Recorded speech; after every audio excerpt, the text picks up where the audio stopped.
Last winter, I made a mistake I'll never repeat.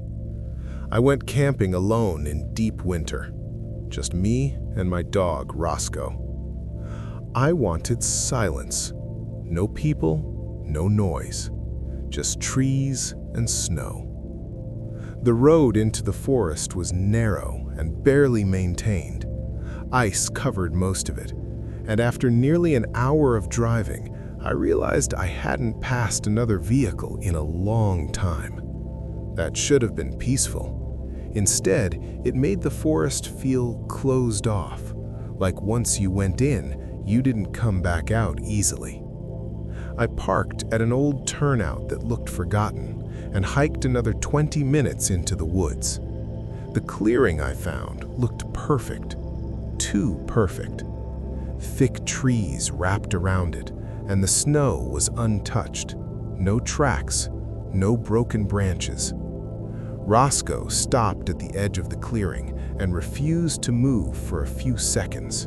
I had to call him twice before he followed me in. That should have bothered me more than it did. I set up the tent while Roscoe stayed close, pacing instead of playing. The cold was sharp, biting through my gloves. Once camp was ready, I built a small fire and cooked a simple meal.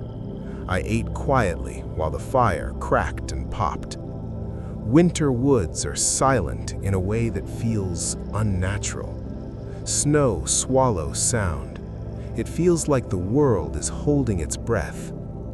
That's when Roscoe suddenly stood up and barked into the trees.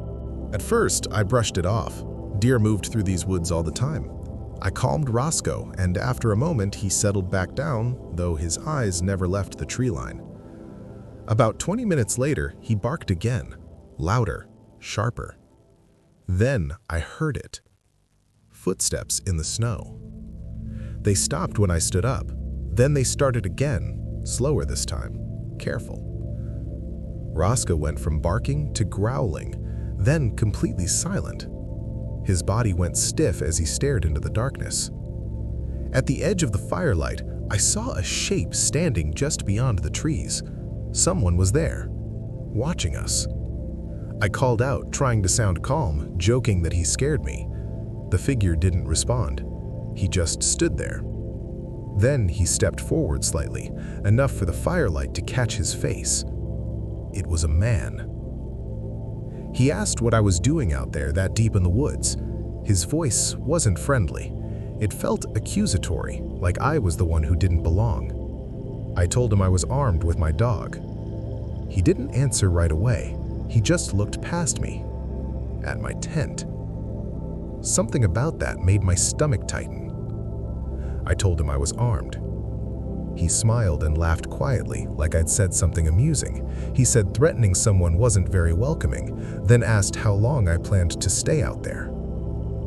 Before I could answer, he turned and walked back into the trees. I stood there long after the sound of his footsteps faded, staring at the darkness he disappeared into. I buried the fire completely, smothering every ember with snow until the clearing went dark. I didn't want light pulling attention back to me. Inside the tent, I layered everything I had: sleeping pad, heavy bag, hand warmers tucked close. Roscoe curled up against my side, shaking slightly, his warmth the only thing keeping me steady. I lay awake listening to nothing. Then Roscoe growled. Footsteps again, closer than before. They stopped right outside the tent. Roscoe let out a low howl and I whispered for him to stop, my breath fogging the air inside the tent. Whoever was out there didn't move. I could hear the faint shift of weight in the snow, like someone adjusting their stance. My hands were shaking so badly it took effort to grip my gun. Not because I wanted to use it, but because I knew how small the tent suddenly felt. I finally said it. I told whoever was there that I was armed and that they needed to leave. The silence that followed felt endless. Then the footsteps moved away, slowly at first, then faster, swallowing back into the woods. I didn't sleep after that. At first light, I packed everything without eating and left.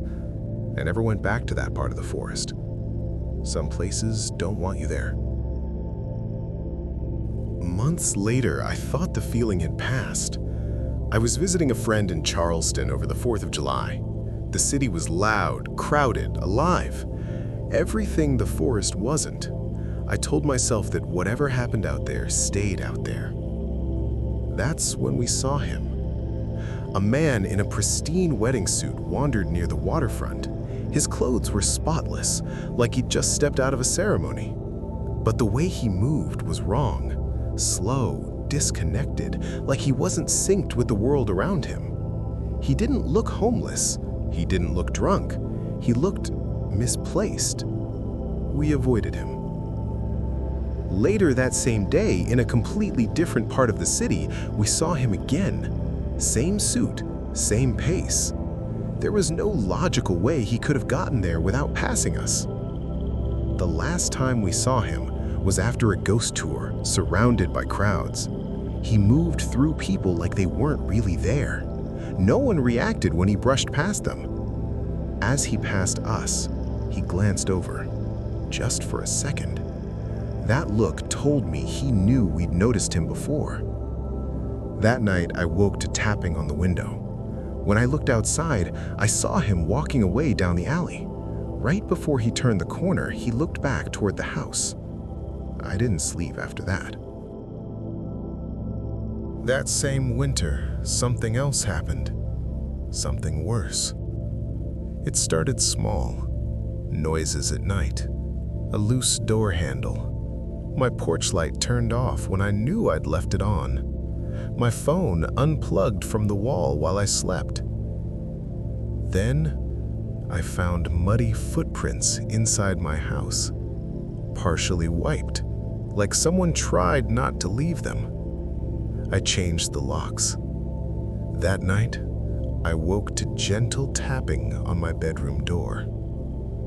In the morning, the door was unlocked from the inside. Police found him hiding in my basement later that night. He'd been sleeping behind the furnace, charging his phone, watching my routine. Days later, while scrolling through my phone, I found the photo. Me, asleep in my bed, taken at 3:11 a.m. Sometimes, late at night, I still think about how quietly someone can stand in a house without being heard, and how close they can be before you ever know.